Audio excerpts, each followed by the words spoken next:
Kasha, ka shafa, uwar gida ta sha mamaki. Wannan shine taken wannan bayani da zan yi muku na yanzu insha Allah. A'udhu billahi samil alim minash shaitanir rajim. Bismillahir rahmanir rahim. Wa sallallahu ala nabiyyil karim. Assalamu alaikum wa rahmatullahi ta'ala wa barakatuhu. Yan uwa, barkanmu da wannan lokaci, barkanmu da sake kasancewa tare da ku a cikin wannan tasha ta mai albarka ta Mai Jalalaini TV. Ina kowa da kowa fatan alkhairi da fatan muna cikin ƙoshin lafiya. Wasu suna cewa na matsa, to fa ba matsawa ne ba, matsa min aka yi, shi yasa ni ma nake matsawa. Yake sa a kowane lokaci nake yawan kawo fa'idoji na gyaran gida. Ba don komai ba, domin kowane ɓangare ya zama yana sauke haƙƙin kowane ɓangare. Insha Allahu kuma ba za mu gajiya ba.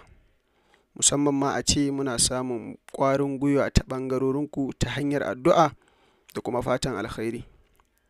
Saboda haka a yau ma na juyo da wata fa'ida wacce ne mata take da kasha ka shafa uwar gida ta sha mamaki. Wannan fa'ida tana da sauƙin haɗawa da sauƙin amfani, sannan kuma tana da matuƙar tasiri da kuma aiki ba tare da ɓata lokaci ba. Sannan wannan fa'ida dukkan wanda yake fama da wata matsala ta saurin kawowa, ko ta rashin ƙarfi, ko ta rashin sha'awa, to insha Allah wannan fa'ida idan yana amfani da ita, waɗannan matsaloli zai rabu da su da yadda Allah. Kuma kamar yadda na faɗa, wannan fa'ida ba ta da wahala. Mutum a duk inda yake waɗannan abubuwa ba sa wahala, zai same su cikin sauƙi kuma cikin araha. Abubuwa guda biyu ne, ko in ce ma abu guda ɗaya ne, shine kanumfari. Za ka nemo ainihin kanumfari, sannan kuma za ka nemo man kanumfari. Waɗannan su ne abubuwa guda biyu kaɗai da kake buƙata. Da farko shi kanumfarin za a riƙa ma shayinsa ne, ko kuma ka riƙa yin shayinsa. To ya ake yin shayin kanumfari? Da farko idan ka samo kanumfari, za ka riƙa ɗiban cikin babban cokali, ba sai ka daka shi ba. Za ka ɗibi cikin babban cokali, sai a samu ruwa kwatankwacin fiyo wata guda ɗaya, ko kuma ƙaramin kofi wanda zai ci ruwa kamar fiyo wata guda ɗaya. Sai a haɗa da wannan kanumfari, sai a tafasa shi sosai har sai kusan kwata na wannan adadin ya ƙone. Sannan a sauke, a tace shi, sai a bari ya huce.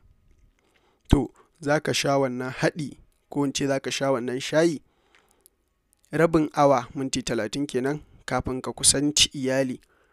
Sannan za ka nemo man kanumfarin, kun ga da abu ɗaya ne. Man ana tatsassa ne daga jikin kanumfarin, to sannan za ka nemo kanumfarin mansa. Shi kuma wannan za ka riƙa tsiyaya kaɗan, ba da yawa ba, saboda wasu aka ce su shafa sai mutum ya riƙa mulkewa, kaga haɗiga ma yake, wai saboda ya aiki da wuri. Duk wannan ba shi zai sa magani ya maka aiki da wuri ba. Ka bi ƙa'idar magani, shi ma cikon amfanin ko kuma cikon tasirin magani ne. Saboda haka a samo man kanumfari, sai a riƙa shafa shi kaɗan, ba da yawa ba, a kan gabanka za ka shafe shi, banda bakin mafitsara. Za ka shafe gaba ɗaya sandar. Messaging za ka riƙa yi, ma'ana ka riƙa yi a hankali haka, ko ina ya zamana ya shiga cikin fatar. Za ka yi wannan ne shi kuma awa ɗaya kafin ka kusanci iyali. Idan ya zamana za ka kusanci iyali, kafin nan sai ka sa ruwan ɗumi, sai ka ɗaure shi. To haka za ka riƙa yi.